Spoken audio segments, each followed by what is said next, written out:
48 kilometers northwest of Saigon, armored personnel carriers of the 25th Infantry Division move across the rice paddies of Hangzhou Province, launching Operation Kahala on April 16th. The armored column is momentarily halted as the Tropic Lightning troops encounter small arms fire from the unseen enemy ahead. They fire back at spots from which it seems the enemy fire is coming. Viet Cong positions have been abandoned when the men of the 25th reach them. However, each hole and tunnel is shot up before searching it. The APCs continue moving up, threading their way through a hodgepodge of thickets, bamboo clumps, and weeds. Finally, they emerge from the underbrush into an open field. Here, the troops set up a forward CP and take stock of captured enemy material. The day's sweep has netted nearly 8 tons of rice taken from various Viet Cong storage facilities hidden in the undergrowth. Much of this rice, once a gift from the U.S. to the Vietnamese poor, wound up in the hands of the enemy. Aside from the rice, Vietnamese communist uniforms, helmet liners, and web belts were taken. Tunnels in which the enemy supplies were hidden were destroyed. The uniforms are burned. 2 Viet Cong were killed, but the main force escaped. Continuing the sweep the following day, the APCs cross more rice fields. It's rough going in spots, and the APC ambulance gets a shaking up as it climbs over a steep dike. There is no resistance when the men of the 25th enter this village, and a house-to-house search begins. Tunnels used as shelters are investigated and found to be empty. Residents of the hamlet are questioned regarding the whereabouts of the Viet Cong, but say they know nothing. The troops are not satisfied, however, since the VC had retreated in this direction and the village is in Viet Cong territory.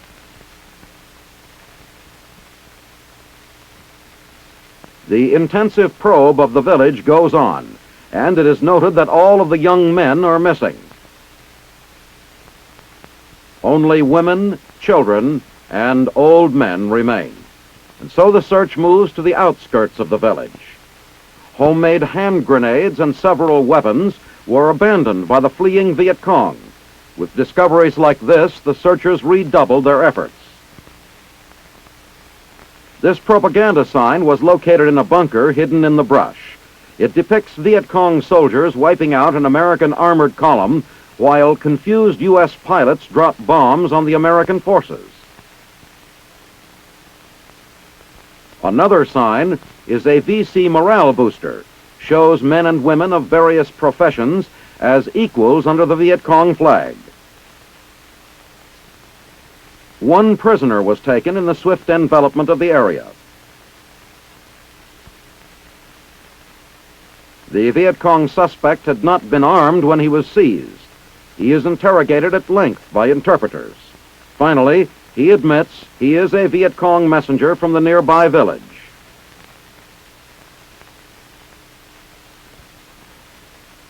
They untie him so he can eat. A dinner of fish and rice pleases the prisoner, and he tells of a tunnel in back of his house where 5 armed Viet Cong are hiding. The tunnel is a long, winding affair, and it yields nothing. It is decided to blow it with a grenade. The infantrymen keep watch in the area as the tunnel collapses, but no Viet Cong appear. The informant will be turned over to Brigade Intelligence. On the 3rd day of Operation Kahala, Tropic Lightning troops enter another village. The peanut farmers and their families seem unconcerned, continuing with their daily chores as the mechanized units move in. The soldiers dismount and begin searching the area. While checking through the small graveyard outside the village, one trooper locates some Viet Cong uniforms hidden in the brush. Here is evidence that the Vietnamese communists use the village. The entire area will have to be thoroughly searched.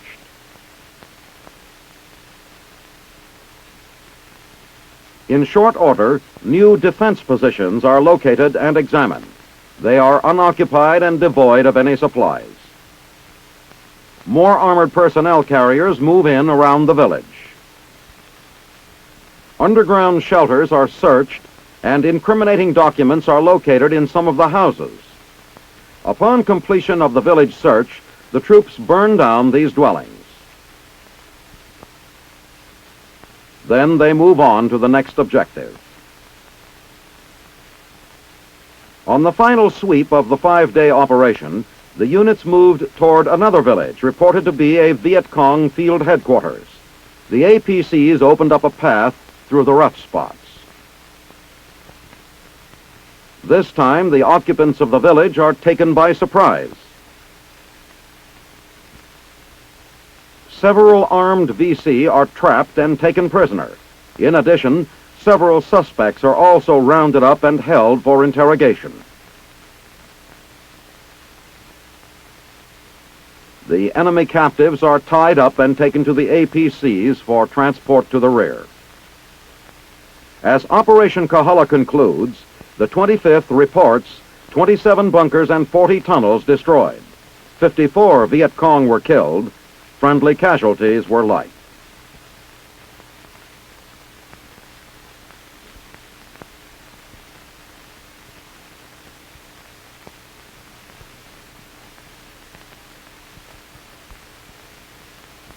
High over Binh Duong province, these helicopters are en route from Bien Hoa to the Tai Ninh area, about 88 kilometers northwest of Saigon. Vietnamese troops are commencing Operation Green Eagle. As the assault aircraft approach the landing zone in the early morning hours of April 5th, a cloud of tear gas and white phosphorus released by the choppers creates a barrier protecting the landing zone. While the first wave of Hueys moves into landing position, gunships lay down suppressing fire. Despite these tactics, enemy ground fire is quite heavy, and several of the assaulting helicopters are hit. The landing zone is a mass of activity as the American aircraft touch down momentarily and the Vietnamese troops come swarming out. Incoming fire speeds the men on. Before taking off again, one helicopter crew hastily checks for damage resulting from enemy ground fire.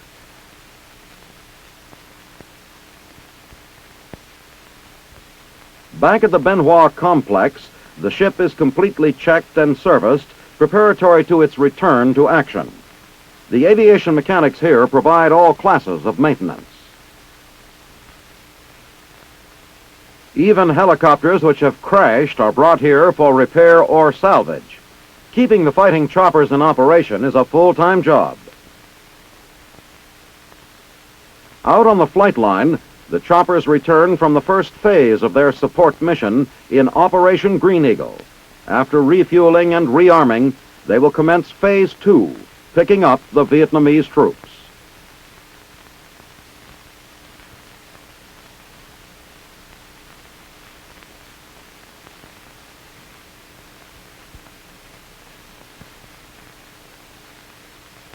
Mortar aerial delivery, a new field expedient method for hitting the enemy with mortar bursts, has been devised by the 173rd Airborne. At Bien Hoa on 5 April, a UH-1D helicopter is being loaded with 81mm mortar shells. Dropped from the air, mortar shells strike Viet Cong locations that are difficult or impractical for ground mortar crews.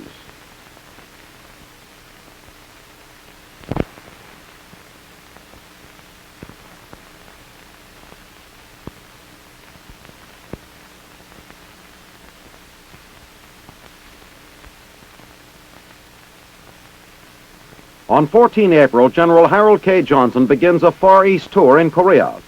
General Dwight E. Beach, 8th Army Commander, joins him for a meeting with Korean President Chung-hee Park in the presidential residence in Seoul the following day.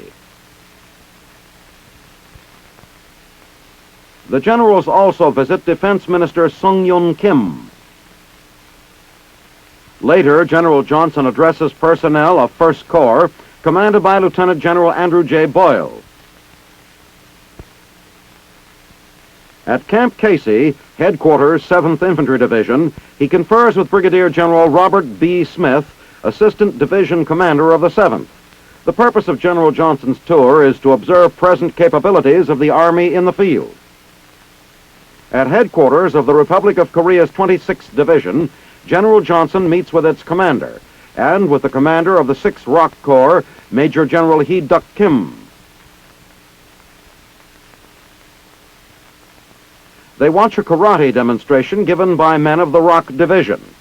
A karate fighter concentrates his body into the moment of impact. It takes years of training to develop this skill. Karate experts are among the world's fiercest fighters. This Oriental technique of self-defense dates back to the days of Genghis Khan. On the following day, Saturday, 16 April, General Johnson talks to the men of the 2nd Infantry Division, Major General John H. Childs commanding.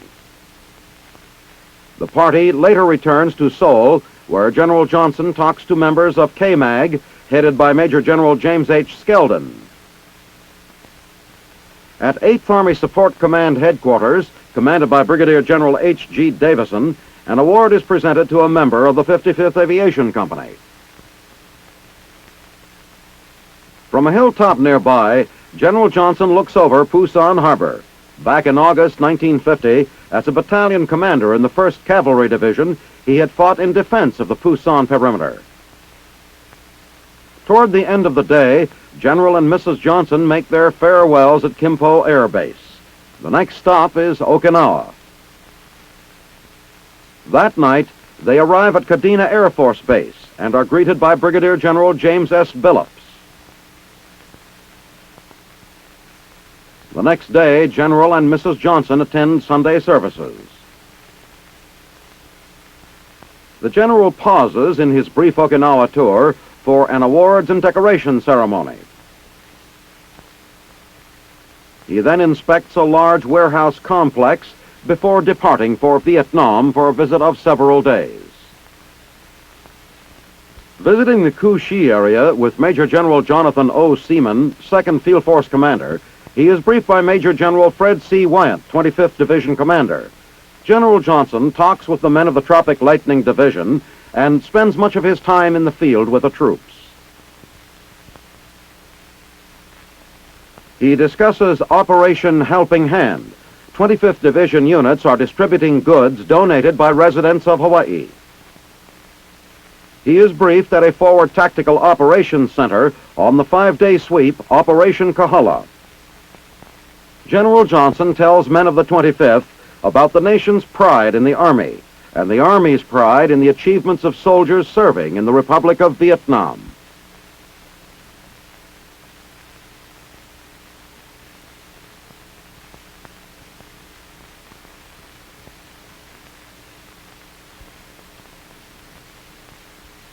On 15 April, a truck mobility test is conducted in Thailand. This is Staff Sergeant Ray Goddard of the U.S. Army Special Photo Detachment Pacific. Today, we are at the Bang Phu Vehicle Testing Site, approximately 20 miles south of Bangkok. With me today is Major Roger Boris and Captain Nori of the Thai Army. Major Boris, would you please explain to us exactly what ARPA is and some of its functions? ARPA stands for Advanced Research Projects Agency. Its field unit located in Thailand is one of its many field units throughout the world, engaged in a process of studying remote area conflicts. Sir, could you possibly go into a little detail on what you were going to be doing here today in testing these vehicles? One of the problems that we've encountered in Thailand has been the problem of mobility. In the dry season, the standard Thai Army 3/4-ton truck, located right here, is a pretty good vehicle. But in the wet season, it gets stuck in the jungle trails, rice paddies, and soft soil areas. Today, we will be testing out in the Bang Phu soft soil area to show how the mobility of a standard truck can be increased by just equipping it with a different size tire rather than going to a completely new vehicle. This 3/4-ton Japanese-made truck, a standard vehicle of the Royal Thailand Army, bogs down after traversing only 40 feet of mud on standard tires.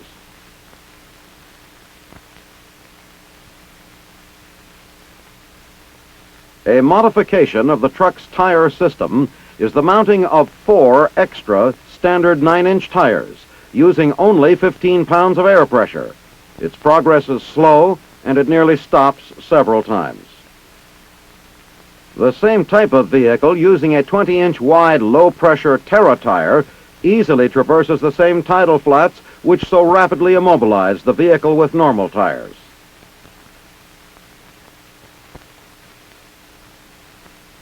After the mobility tests, the Terra tire rut recorded only 4 inches. The precise soil resistance is determined by a penetrometer, and the information carefully recorded. The standard tire made a rut 15 inches deep. Next, on a planned course, 1 truck with Terra tires and 1 with dual standard tires run back and forth over their own tracks, testing trafficability. The Terra tires experience little difficulty.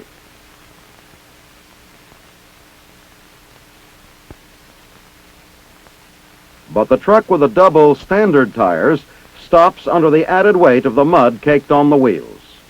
I think the results of today's testing will clearly show the increase in mobility, in soft soil mobility, that can be obtained with both the dual wheel and the Terra tire. The standard tire could not enter the test course. The dual wheel vehicle was able to make 11 passes before becoming immobilized by lack of engine power, and the Terra tire equipped 3/4 ton in the background is still moving after 16 passes. Tell me, Major Boris, in addition to the tests here, what other tests are planned for these vehicles? Well, after the trafficability tests, we'll move up north into the rice paddy areas, test through the rice paddies, then continue on into the jungle, test on remote jungle trails, and that will finish up our testing on the tire concepts.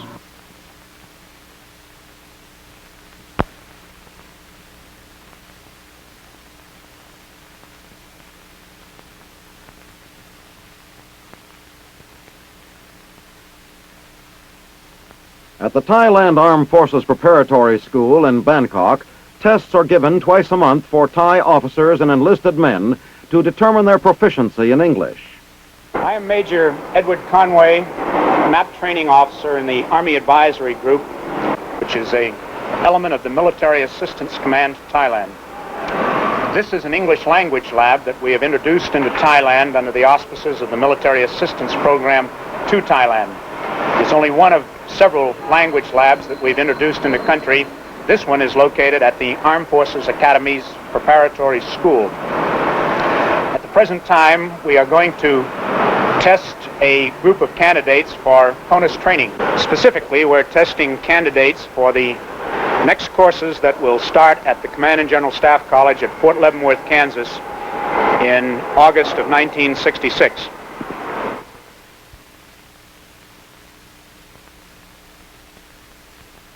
This test, given 20 April, is supervised by the Army Military Assistance Program's English language officer and conducted by the linguistic advisor for the U.S. Army Advisory Group.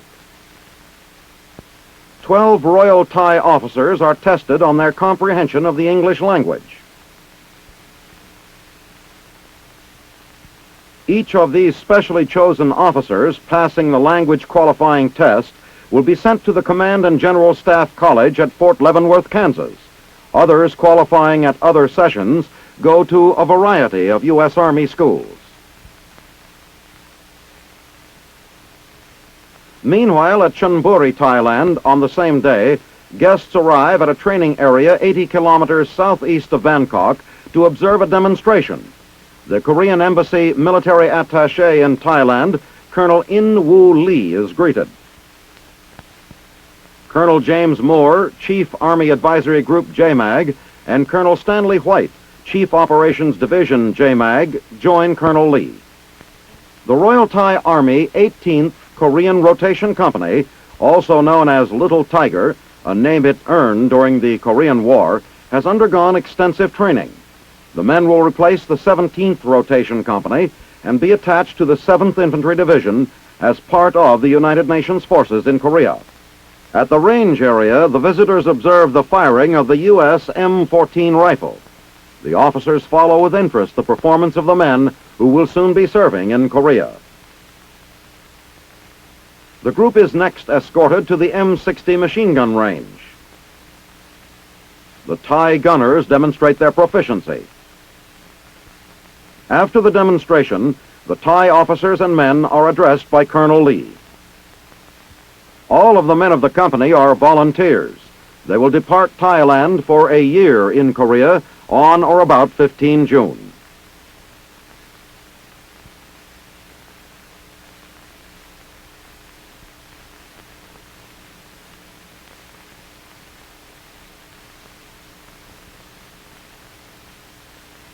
In mid-April, a shipment of typhoid serum donated by CARE arrives at Santo Domingo Airport in the Dominican Republic. Destined for the National Hospital in San Cristobal, the serum is loaded aboard a U.S. Army helicopter. The airlift to the 82nd Airborne Division camp in San Cristobal, 40 kilometers away, begins. The serum is urgently needed to fight a typhoid epidemic spreading through the San Cristobal area and was requested by the Dominican Minister of Health.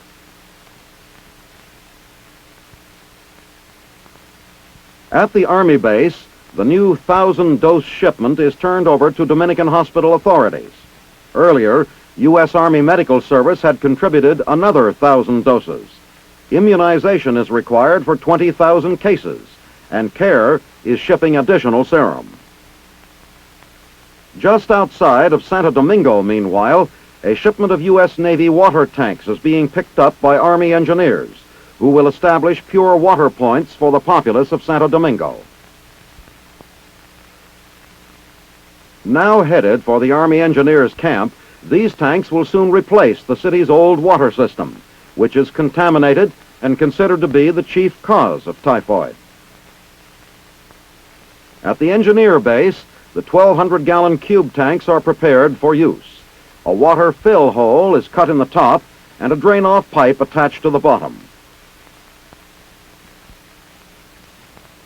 Still more tanks arrive at the depot to be used in the program to combat the critical water situation.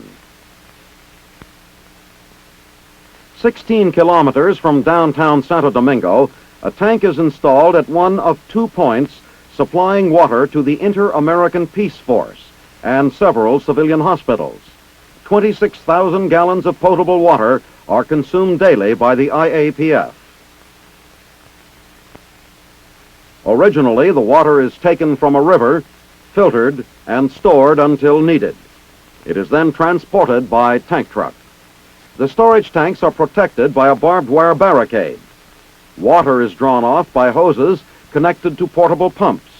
The water is then distributed on a 24-hour basis, providing the citizens of Santo Domingo with 200 to 300,000 gallons per day.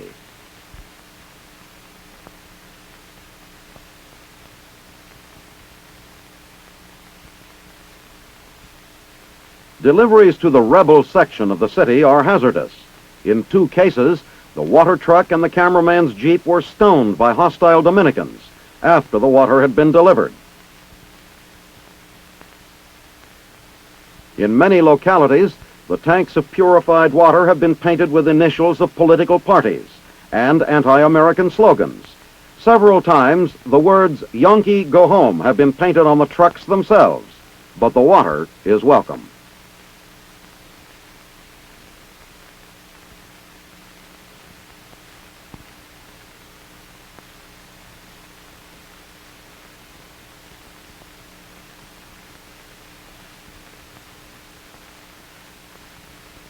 It is April 24 in the Dominican Republic, 1 year after the revolt that overthrew the junta of Dr. Donald Reed Cabral. Here in the international zone and along the main supply route leading into Santo Domingo, everything seems peaceful. Elsewhere in town, thousands of Dominicans demonstrate with anti-American slogans. Throughout the country, preparations are steadily being made for the June 1st elections. Approximately 150 kilometers west of Santo Domingo, a radio station to relay the election returns is being constructed. 2 helicopters from the 283rd Aviation Company, stationed at Camp Randall, ferry building materials from this road to the top of the hill.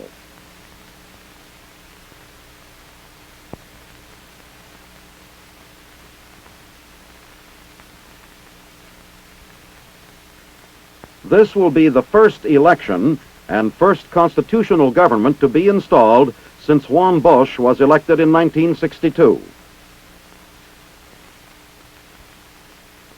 A completely different type of radio station provides entertainment and news for the 8,000-man Inter-American Peace Force in the Dominican Republic.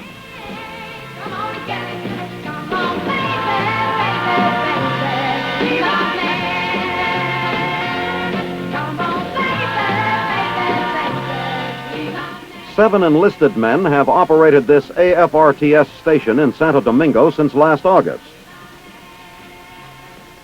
It is the only armed forces station broadcasting news and programs in 4 languages: English, Portuguese, Spanish, and Guarani, which is a Paraguayan Indian tongue, and requires a guest announcer. The disc jockeys are as international as their audience. For news, the ticker provides the stories which are edited in the time-honored radio way. The operation is much like that of a small commercial radio station. Originally on the air 18 hours a day, the station expanded to a 24-hour operation on 1 April. A 25,000 album record library has been built up over the past 9 months.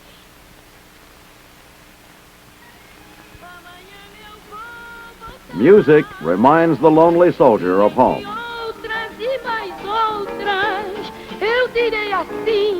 Com este é o 8º botiquim. Ai, saudade rodando, vai rolando, rolando. Com este é o 8º botiquim.